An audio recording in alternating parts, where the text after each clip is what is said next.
Welcome to Motherhood Unstressed, a podcast for anyone who wants to let go of stress and anxiety and learn how to be more fully present in life. Each week, I'm speaking with experts in the fields of entrepreneurship, nutrition, mindset, sex, spirituality, and so much more. I'm your host, Liz Carlisle. I'm a writer, a speaker, and an entrepreneur. Through my own struggle to balance the demands of motherhood and life, I discovered that to truly be happy, we need to be present. Your journey to feeling less stressed and more blissfully present in your own life starts right now.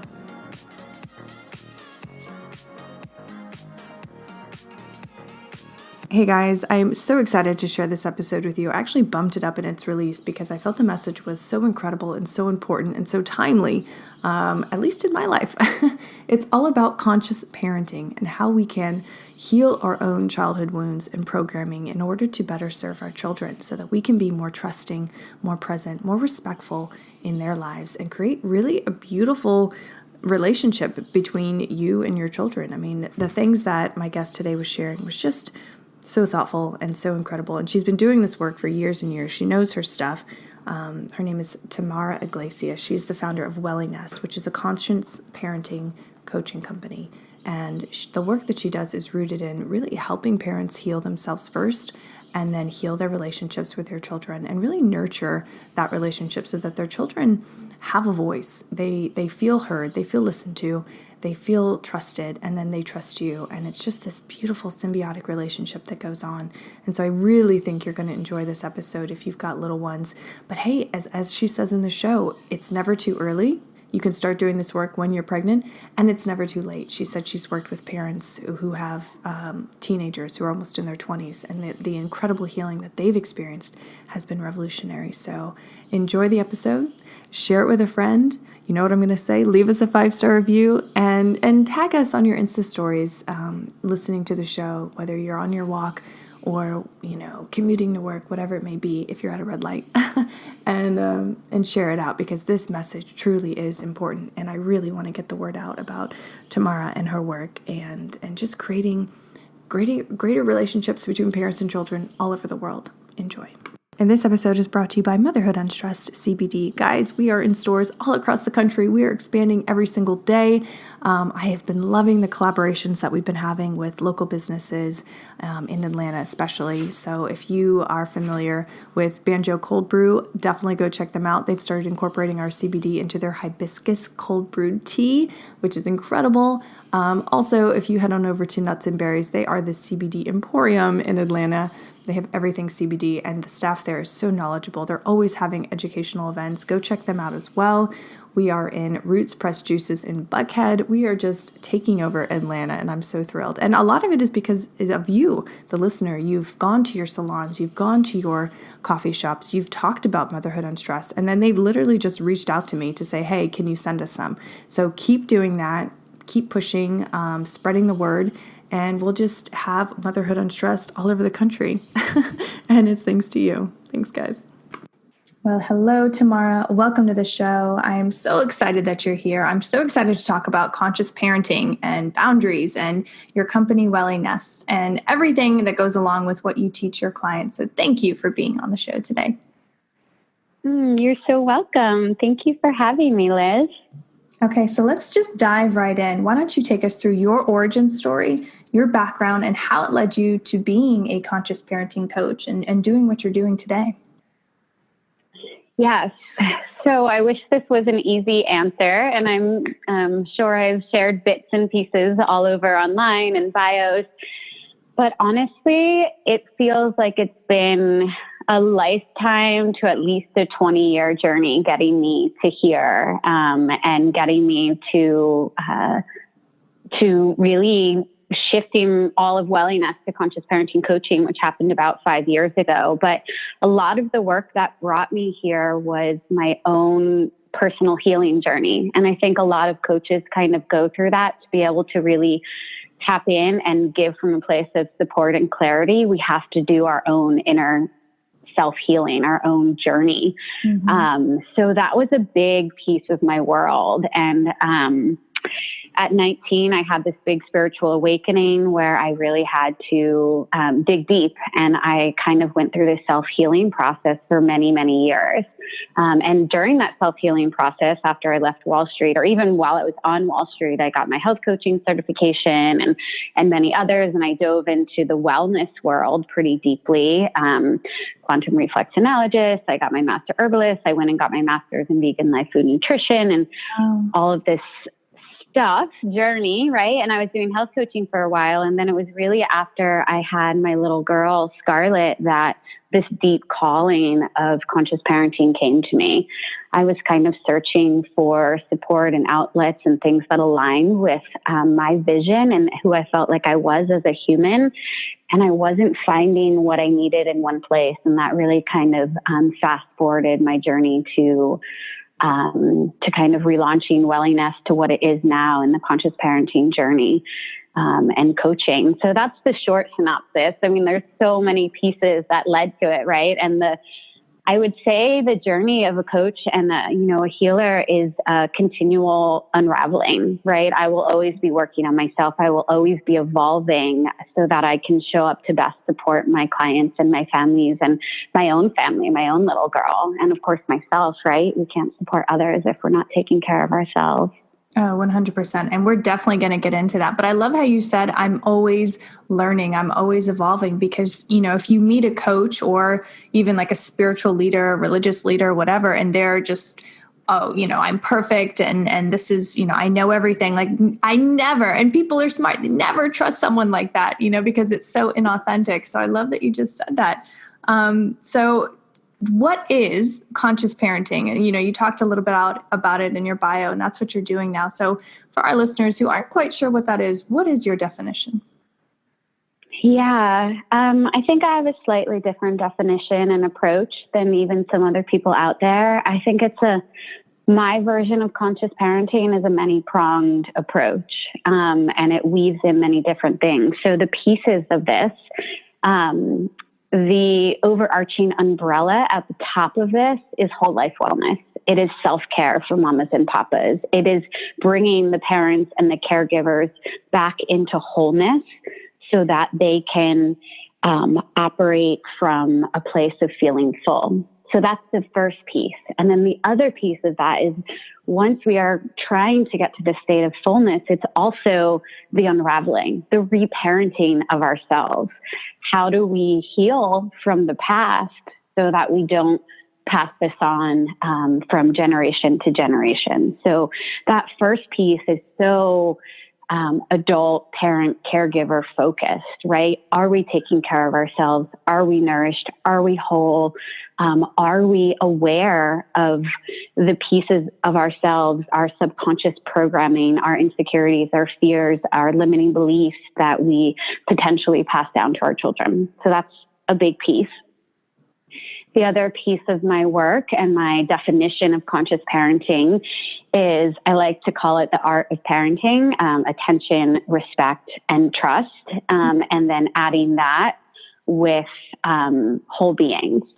So conscious parenting is all about raising whole beings through this expression of love through attention and presence. And I think love is much more powerful when it goes beyond words. It goes into action, it goes into energy, and it goes into consistency. So that's another kind of definition piece of conscious parenting. And then another piece, which I think is at the forefront or coming to the forefront with a lot of people's awareness, is removing guilt and shame from our interactions with our children. And when you put all of these pieces together, that kind of gives you the picture of conscious parenting. I mean, I could give a definition, I can give a one line, but that's going to give you more of like the theme and the feeling and the vision of what it all really entails. And then piggybacking to what we just said a moment ago, conscious parenting is a journey, right? This is a constant evolution of continuing to unravel ourselves and reparent ourselves and then meet our children where they're at to nurture and honor them along this journey. So conscious parenting really is a dance as well, this ongoing dance. That's so true because, every single day we feel differently. We wake up differently with a different mood or, different thought patterns. So it seems to me to be quite natural that, the way we parent and how we interact with our children would change too. But going back to self care, why is that? I mean, that's the first prong that you mentioned. Why is that so crucial for the success of our children and how they relate to others and themselves?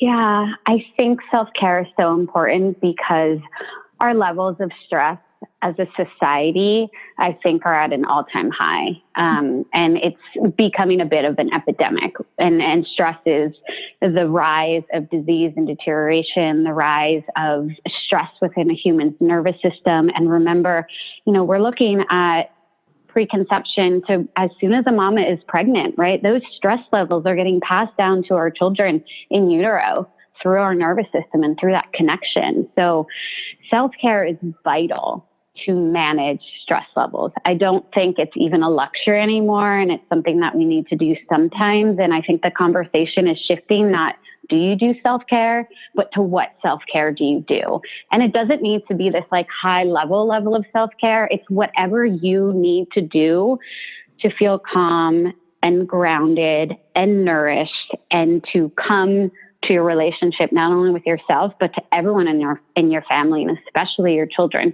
How can I show up to this relationship and not bring all the other stressors in my life by the level of self-care that I'm integrating in to counteract that, if that makes sense? Oh, absolutely. And I would imagine like a lot of your clients who are coming in to see you, they're not that great at engaging in self-care. So, when you bring this up, do they get upset or they say, I just don't have enough time? I mean, how do you counsel people who think that they just don't have enough time in their day to take care of themselves? Yeah, I think time's a big thing for everyone, myself included, right? I'm a single working mama running my business, raising my girl, and trying to be as present as possible. So I think having compassion and understanding is a really big piece. And in all of the work that I do, I think it starts in little baby steps, right? When we can see that reward from the difference that we feel from before and after self-care, like even as something as simple as 3 long, slow, deep breaths are going to downregulate your nervous system and shift how you feel. And even from that state, which I think that's accessible to anyone. Anyone can take 3 long, slow, deep breaths, right? So it's this dynamic of doing the things, making time for the things, and also giving ourselves permission to do them, right? And that's like old programming and old stories of like, oh, if I'm not doing this, this, and this, then I'm not good enough, right? If I'm not running this hard, then I'm not good enough. So first it's unraveling. A lot of my work with my clients, and this is where it relates to the parenting, is just unraveling old stories and doing the work and doing the healing, right? There's so many moms, like one of the programs I had was I have to be a mom and I have to do everything. And that was something that I picked up from my mother. And that took me years to heal. But then I got to a point that, oh, I don't have to do everything. I don't have to run myself into the ground. So it's helping my mamas and papas and families uncover the blocks that are keeping them from the self-care that really every human wants to do for themselves. Like we innately want to care for ourselves and others. It's just looking at the blocks that are getting in the way of that. Man, so do you think that this is something that people are really conscious of? When you say unraveling, it seems like, you're the one that's bringing awareness to these issues that they may or may not have been aware of. So, what is it, do you think, that is blocking people the most from realizing that they have these old childhood wounds?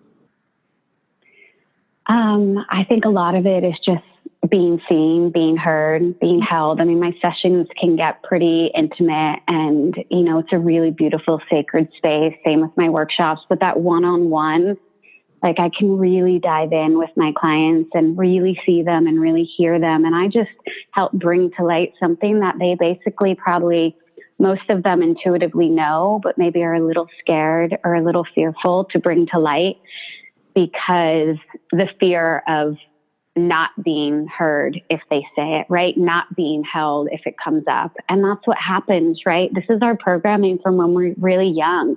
As children, we reach out, right? We're vulnerable. We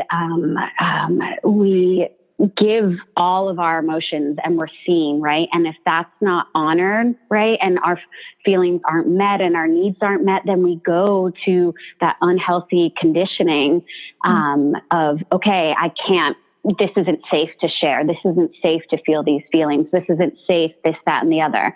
So we get, these unhealthy coping mechanisms, basically, that we program ourselves to default to versus being in our strength, being in our vulnerability, knowing how to ask for help, knowing how to tap into our intuition and all of that, if that makes sense. And so this is just the adult version of that with, years and years of playing this out. Yeah. So I think when a client feels really held and really safe with me, it's like they have permission for a moment to fall apart, or they have permission for a moment to say what's been terrifying them to say. And then when we can bring that to light, normally, sometimes it takes work, but sometimes these are big, can be quick and easy shifts too. I don't like to label anything as one or the other because it's, so individual each time. But sometimes it's just bringing something to the awareness that can heal it. And sometimes we need to go back in and do more work. And there's more layers, to the programming that have to heal and rewire, in a different way. That's such a great way to say it. It is a rewiring of the brain. It's a rewiring of those automatic negative thoughts that we might go to, or just the conditioning, the programming that you were talking about. And every adult is affected by this in some way.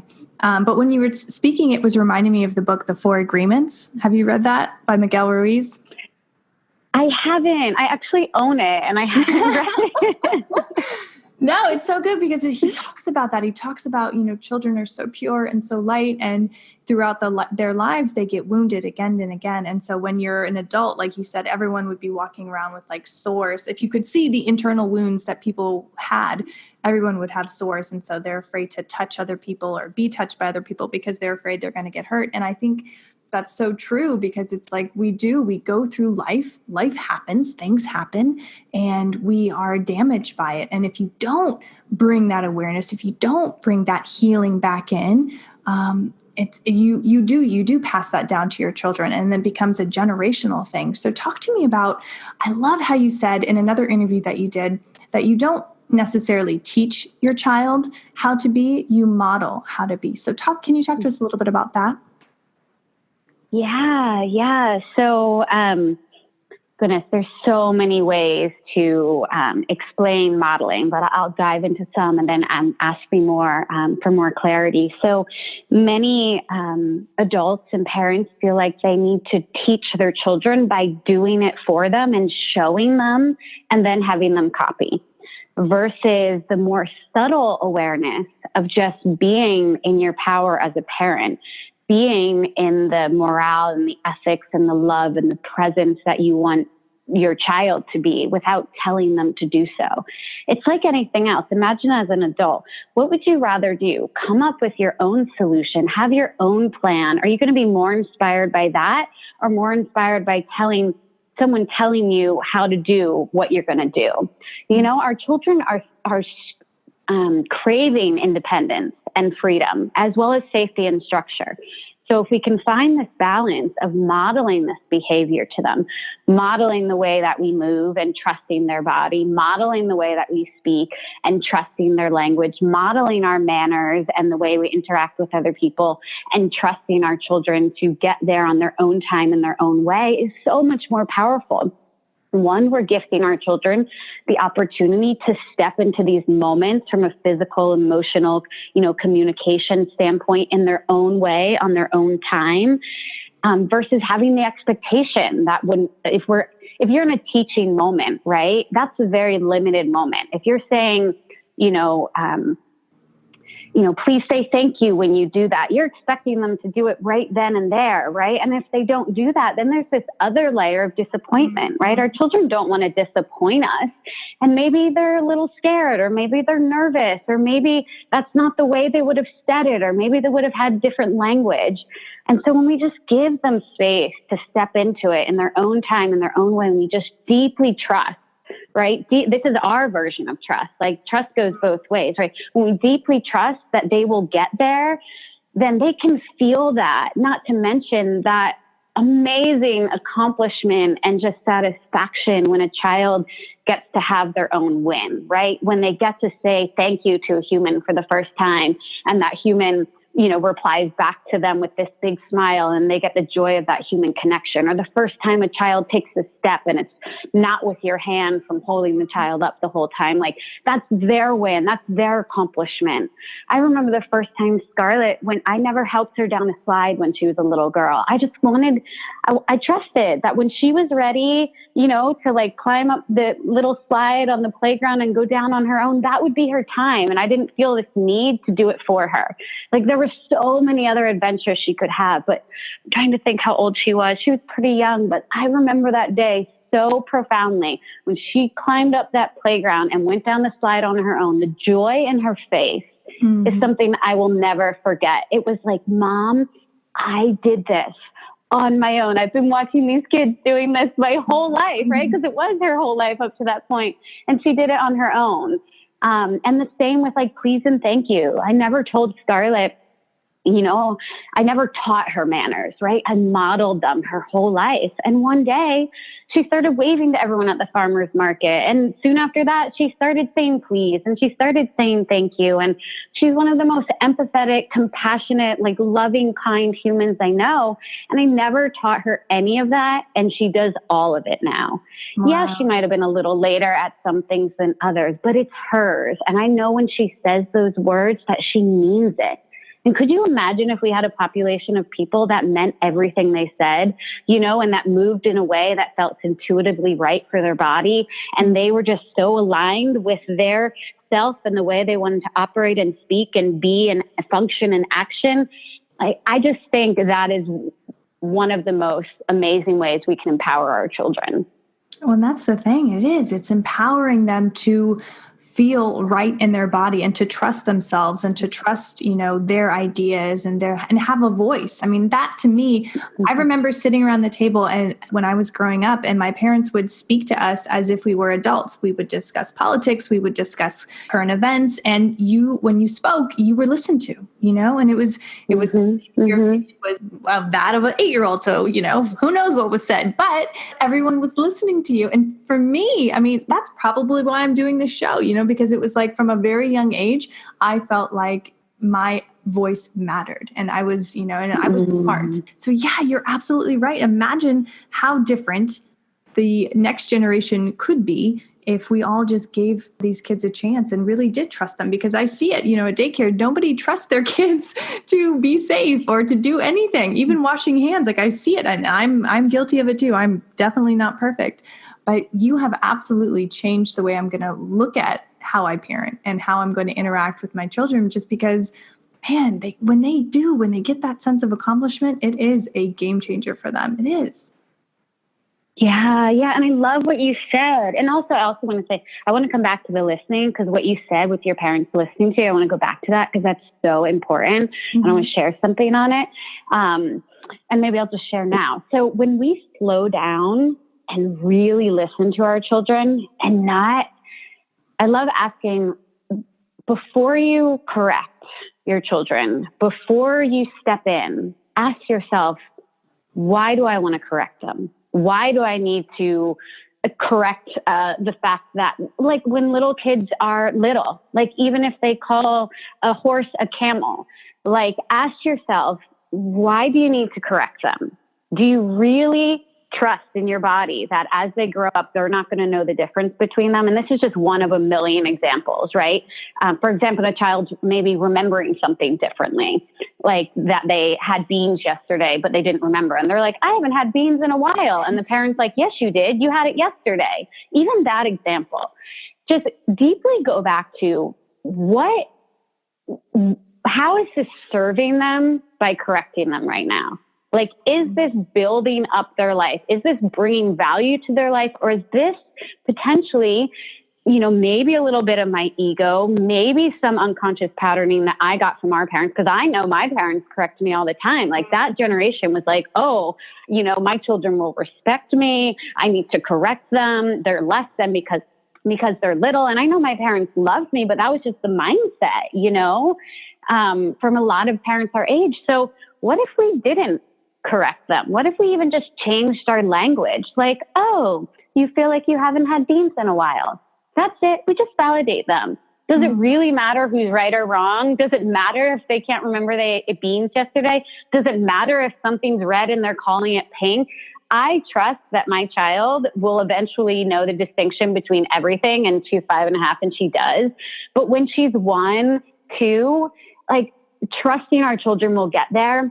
And if we're constantly correcting them, what I ask my family is, instead of feeling you need to correct them in the moment, what about trusting them so much that you know they're going to get there? And then they don't have that programming in there that if they ever mess up, they're instantly going to be corrected, or that mom always knows the answer, or that dad always knows the answer, and that they should look to someone else to check their gut instinct. So what we're cultivating is this like inner power in our children, this inner strength, this inner knowing to trust themselves and their voice.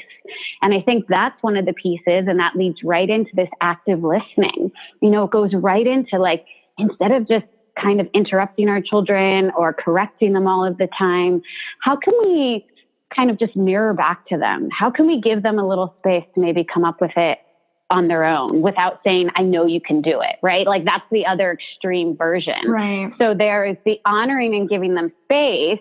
And then there's the extreme side of, oh, I know you can do that. Try harder, which I think is unnecessary expectation. And then we're setting our children up to fail. So it's this beautiful space in the middle where can I trust enough to let go, really ask myself why I'm asking, and then not push them beyond their means. One thing I see often is once a child does something once, there's this unhealthy expectation that they should do it every time and almost perfectly every time. Mm-hmm. You know, it's like, well, you put your shoes on yesterday, do it today. You walked yesterday, walk today. I know you can do it. And now a quick break with a word from our sponsor, Four Sigmatic. This is the Finnish company bringing you medicinal mushrooms that is going to help your immune system, even your skin, and you just put it in some hot water, or you can put it in your coffee. That's what I do. If you use the code Unstressed at checkout, you will save 15%. And I feel like I talk about this a lot. We show up every day in our bodies. We were just talking about this earlier. We're constantly evolving and changing. Can we give that space and credit to our children? What if they're having a hard day? Sometimes they don't have the tools and language to express that. Sometimes the only way they can express that is by not being able to put on their shoes and needing to bring us close somehow so they can get whatever need is unmet met.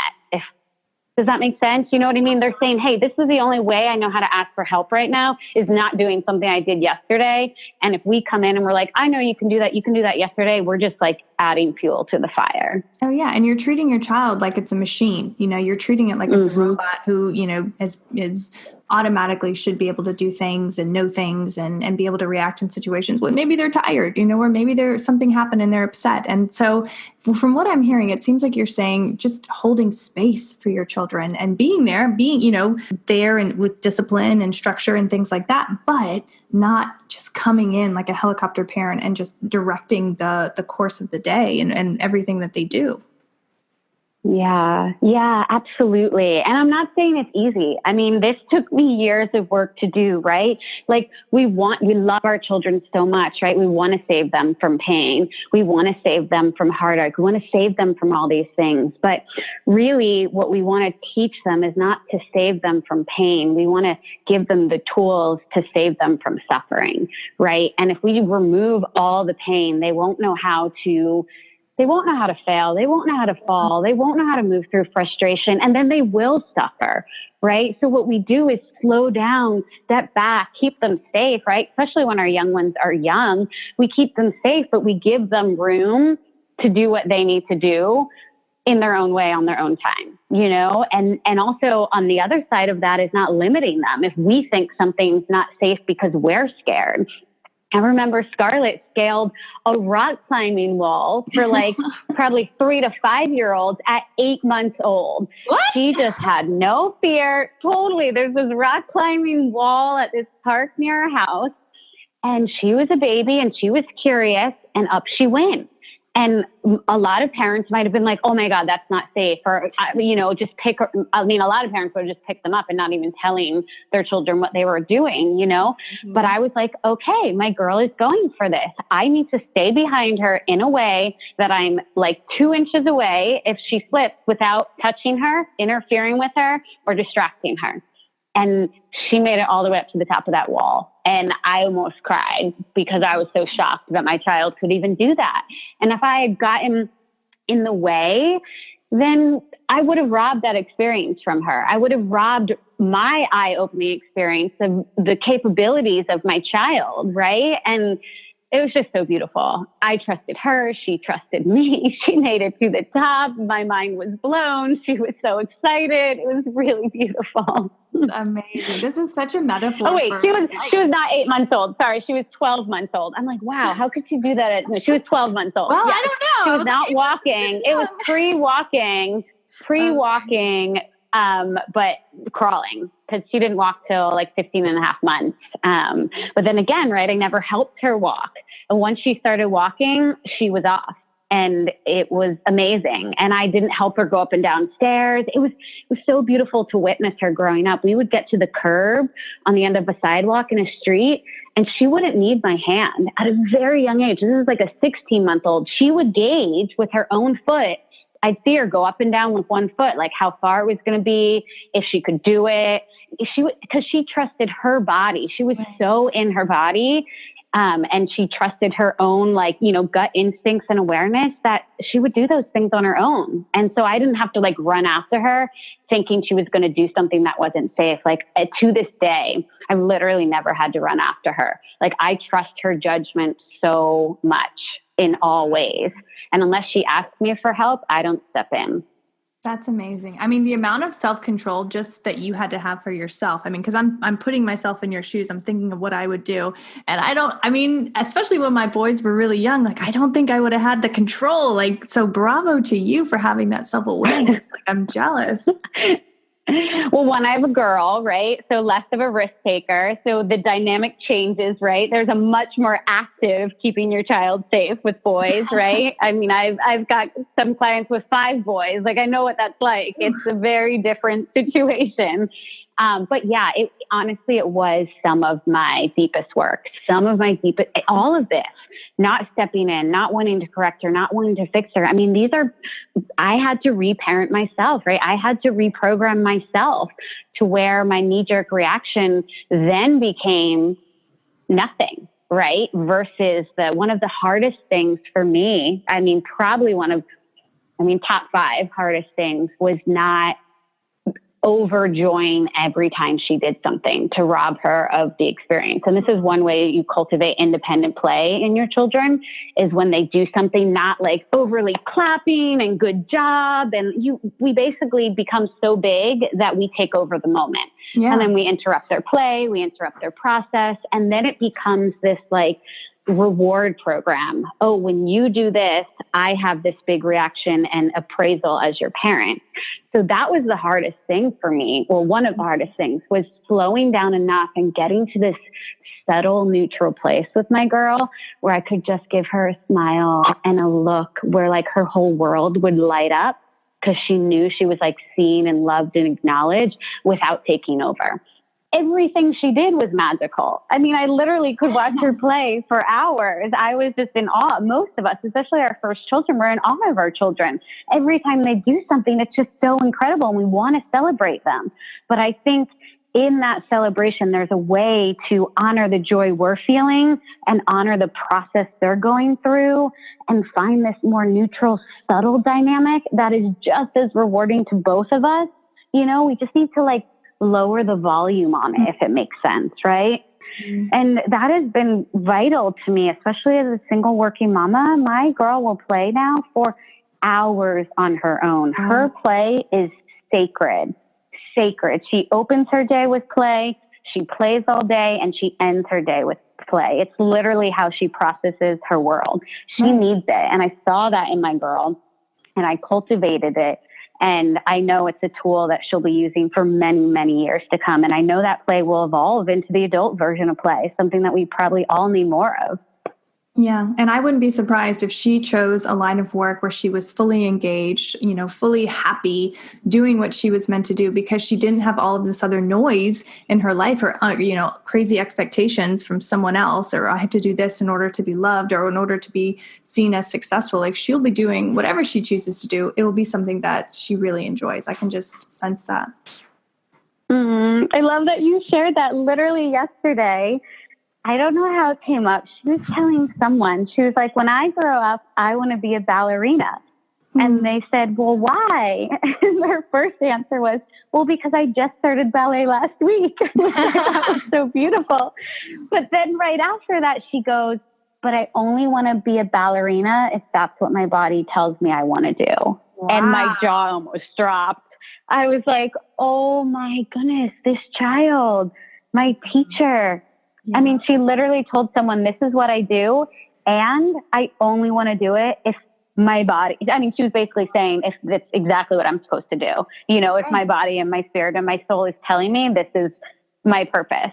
And she got there all on her own. I've never said anything like that to her, and my mind was blown, and this is... That's next another level. joy is throwing down. Yeah. You could have missed that. You could have missed that, that little exchange. I mean, that's incredible. Wow. Yeah. So, I could talk to you for hours. This has been awesome. But what's a question? Because I know you've been on several podcasts, you've done interviews and things like that. What's a question that no one's asked you that you wish someone would ask you? Oh my goodness, a question that nobody's asked me.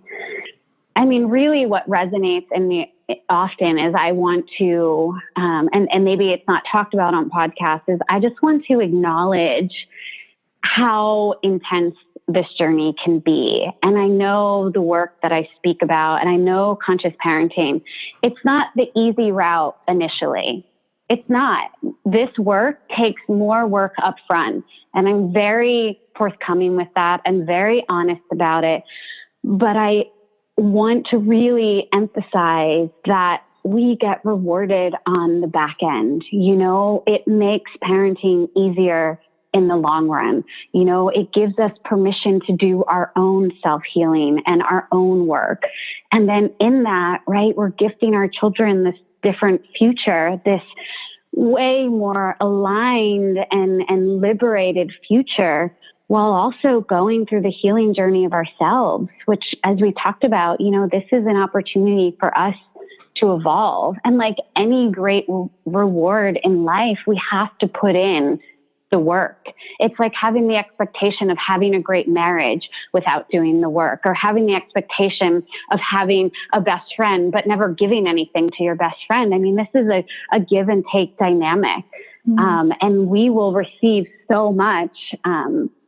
And also putting the time in, it takes work. And I just want to acknowledge any parent doing this work, wanting to do this work, wanting to take this first step. And I also want to, and, I probably have shared this before, but it's something I want to scream and yell from the rooftops, is I know deep in my soul that we are all doing the best that we can with what we have.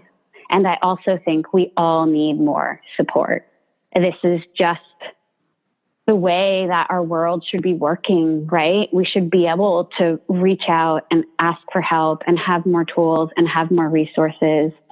I think one thing that maybe isn't asked really often that I'd love to bring to light is that there is opportunity for this work in preconception, and really even before that. So to anyone that listens, right, that Liz maybe isn't a parent, what I would say that isn't talked about enough, and maybe it was talked on one podcast before, is that this is work for anyone. I talked about, you asked when my journey began. My journey began, probably when I was born, right? But really the awareness of my journey, where I had to dig deep and make some hard decisions in my life, was 19, was doing that work.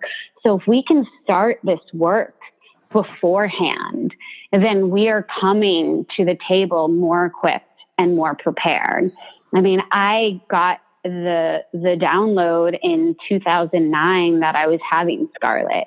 And so I had a 4-year head start beyond the healing I was already doing to deep dive and heal, especially the wounds in the female side of my lineage, like with my mother and grandmother and up the line.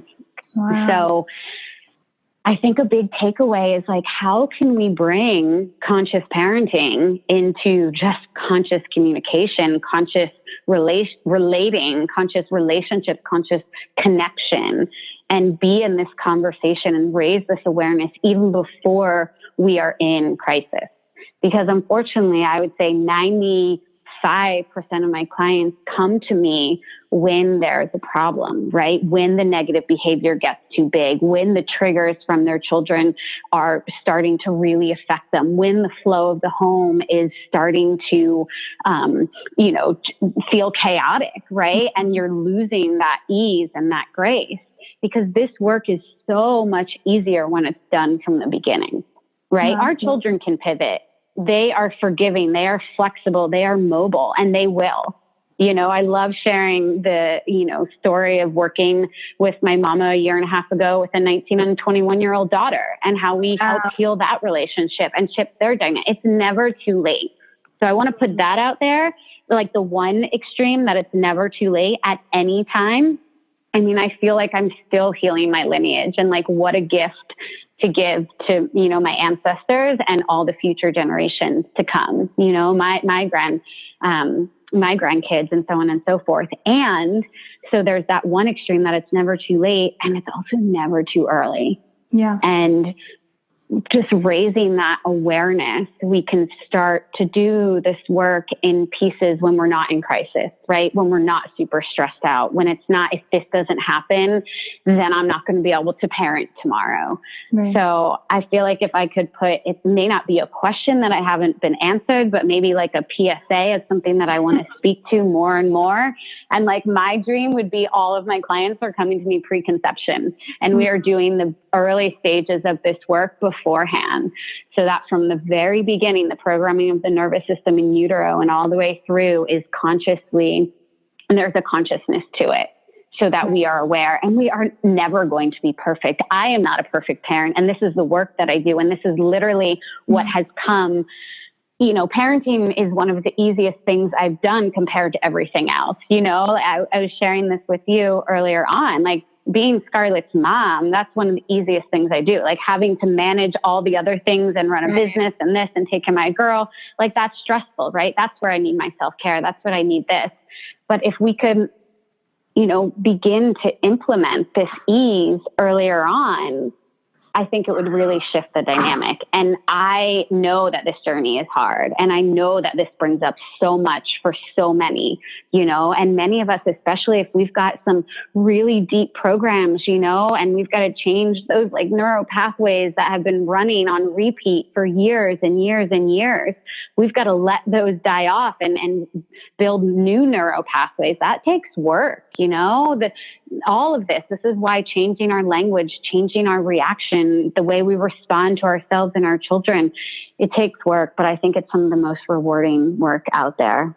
It is, because look at the alternative, it's a life of repeated sadness and suffering and feeling like you're not good enough, and if you can just like going back to what you said earlier, like if you can just take 3 deep breaths, like that's a start. That's something. Being more mindful in that moment. That's wonderful. So for everyone listening, being like, well, I want this. This is incredibly hard, but I want to get better. Just start small and see what happens and see what evolves from there. Yeah, totally. And I love talking about this too. Like, give your children space to give you space for self-care. A lot of times it's just this, made up idea that, oh, I could never do yoga in front of my kid, or I could never slow down, or I could never be so tired and sit on the couch and say I need space. I mean, mind you, this works so much better when you cultivate it. Right? This is something I've been cultivating in my child for years. And so when I'm not in a good place, and I was sharing with you what happened to me yesterday, our children can show up for us. They can be empathetic. They can take care of us. They can do these things. We don't want to have that expectation, right? And then if they don't do it, we guilt and shame them for it. That's not what I'm saying. But we want to give them space to live into that. I mean, I'm at a place in my world where there's been I take my daughter to Kundalini with me twice a week and have been for the last 3 years. And it's a place where even 2 weeks ago, I was like, sweetie, I don't know. Are you sure you want to go to yoga? I'm feeling really tired. Do you want to just stay home and cuddle? And she's like, no, Mom, I want to go to yoga.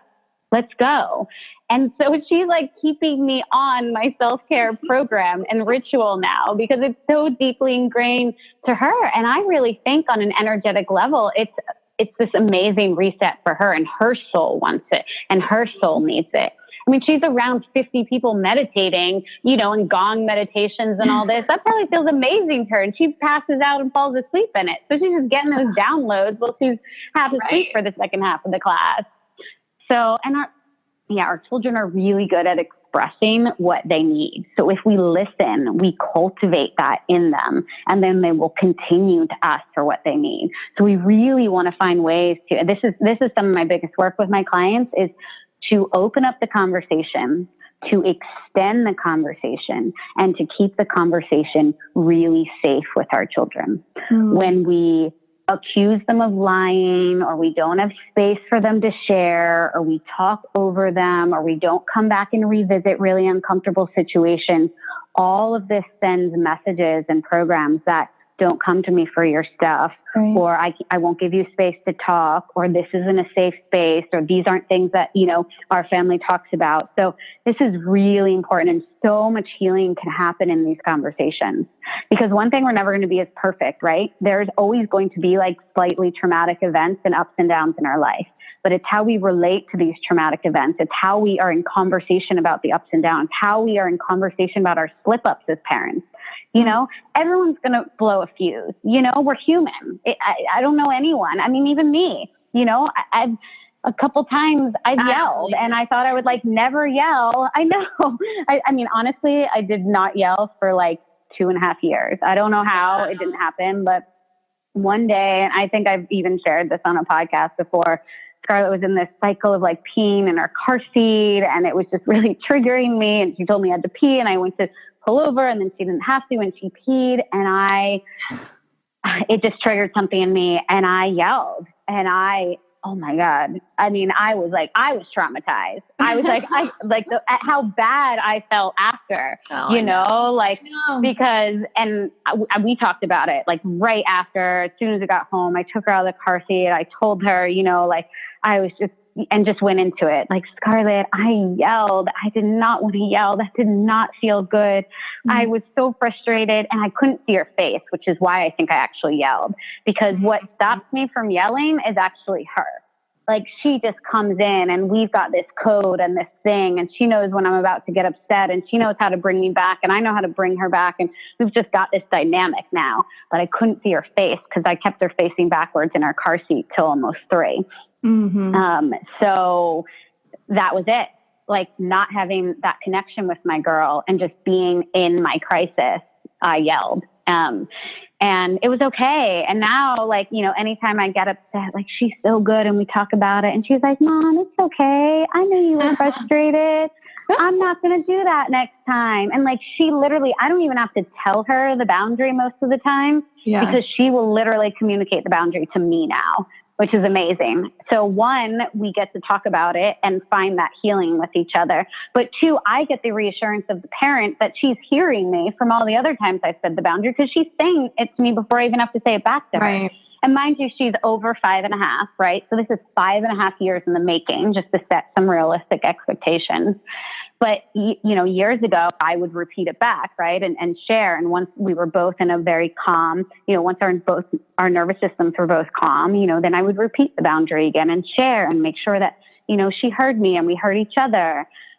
Because when our children are in crisis, they can't hear any boundaries, right? We have to bring them back into that state of calm through empathy and compassion that we are expressing to them, if we want any empathy and compassion back.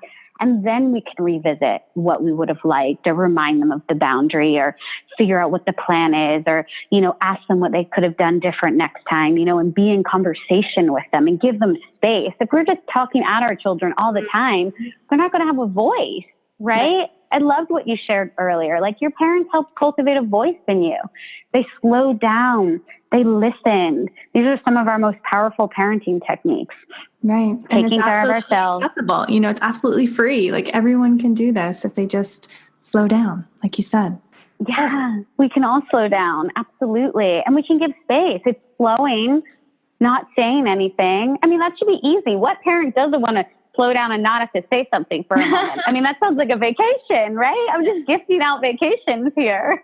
Right, right. And I mean, you're still engaged. You're still looking at your child. You're there, but yeah, you're not inputting your opinion and ego into every situation. Get it? I so get it. Yeah, yeah. And it's like filling our child's cup up, right? Mm-hmm. When we give a little space, when we don't react, cup fills up a little bit more. When we validate back what they just said, cup fills up a little bit more. When we then give them additional empathy or physical touch connection, cup filled up a little bit more. And now, as their cup is slowly filling up from a place of fullness, then we dive into an action plan. Then we dive into our boundaries and limits and our family rules and any type of action that we're asking from them. But most children are asked to be put into action when they're in a state of crisis, right? Like, they're upset, they're crying, they're hurt, they're frustrated, and we're asking them to do something. That's a lot. Could you imagine falling apart and being really upset, and someone being like, okay, I need you to go do this now to make this situation better? Yeah. I mean, most of us would be like, F you, I'm not doing that. That doesn't, we'd stand up for ourselves. And our children innately want to make us so happy that they, will transform to meet the way that they are learning through our behavior and our parenting, that they have to exist in the world. And we're teaching them how they have to exist in the world through our interactions. And that's where and that's where the programming begins, right? In those little moments, those little teaching moments, that's where it all goes down or goes awry in a lot of cases. Yeah. And so those are the opportunities. I think some of our greatest opportunities in parenting are in conflict and in crisis. These are our greatest teaching moments.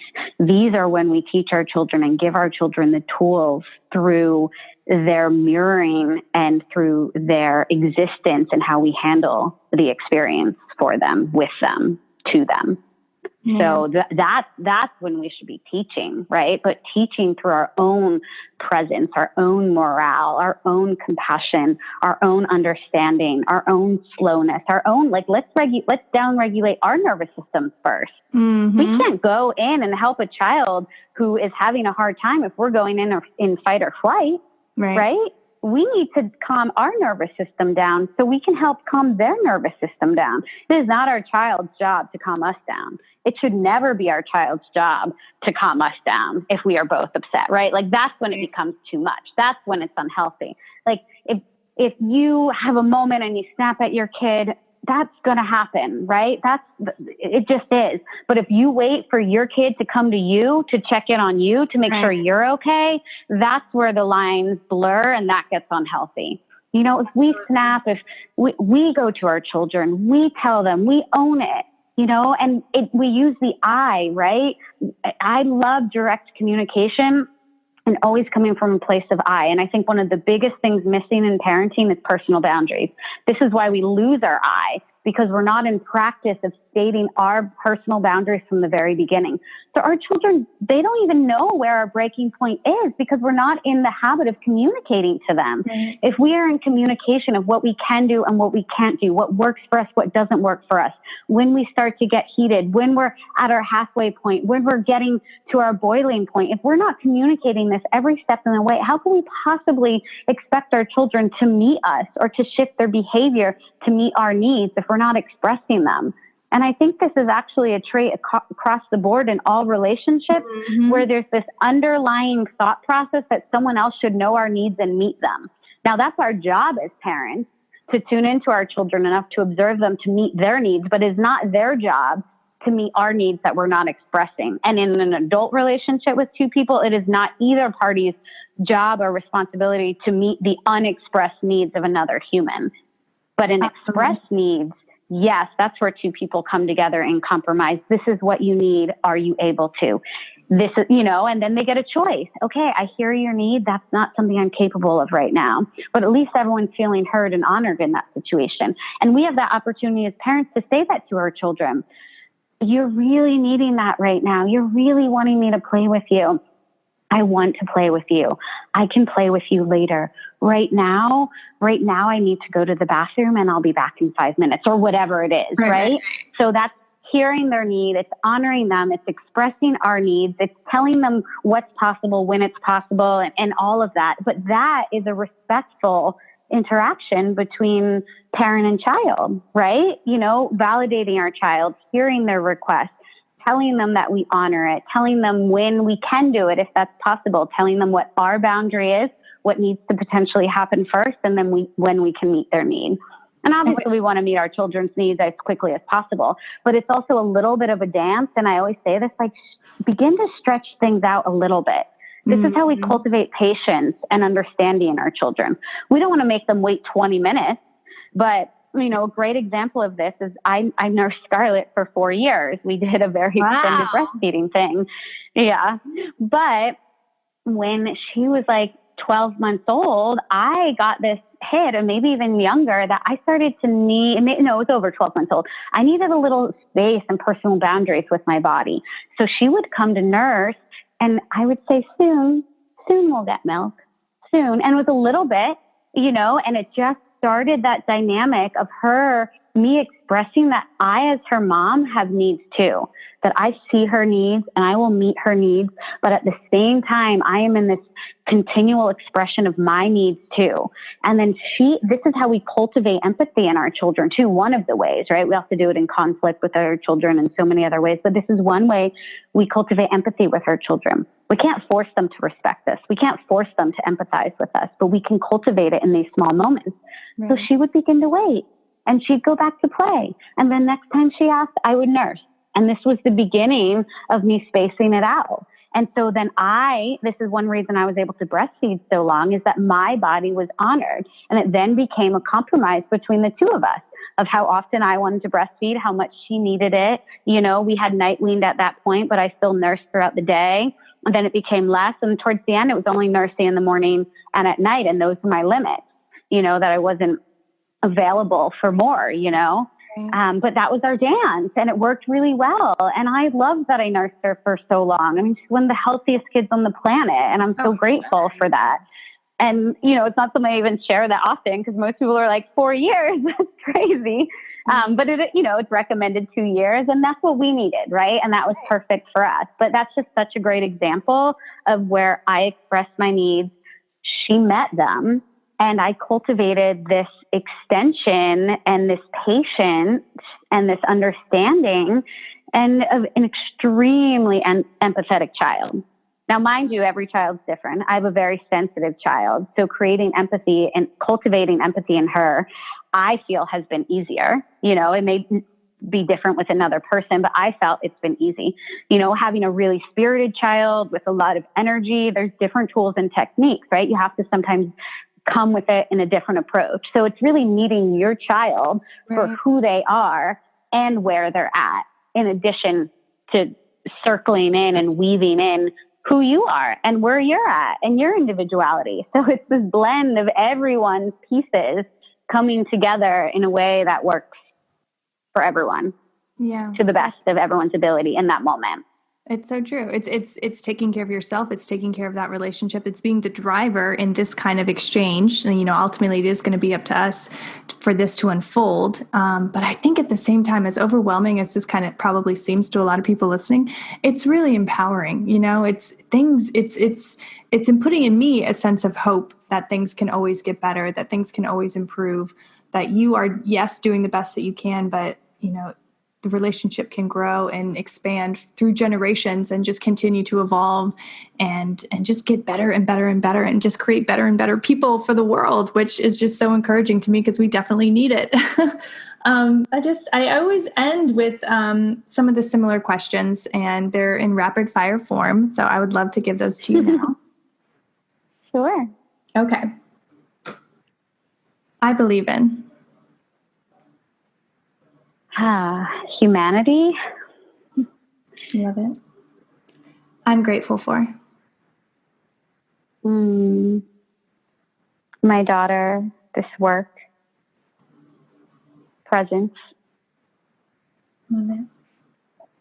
And lastly, what is something that you've learned in life that you wish someone would have told you earlier on? Oh my goodness.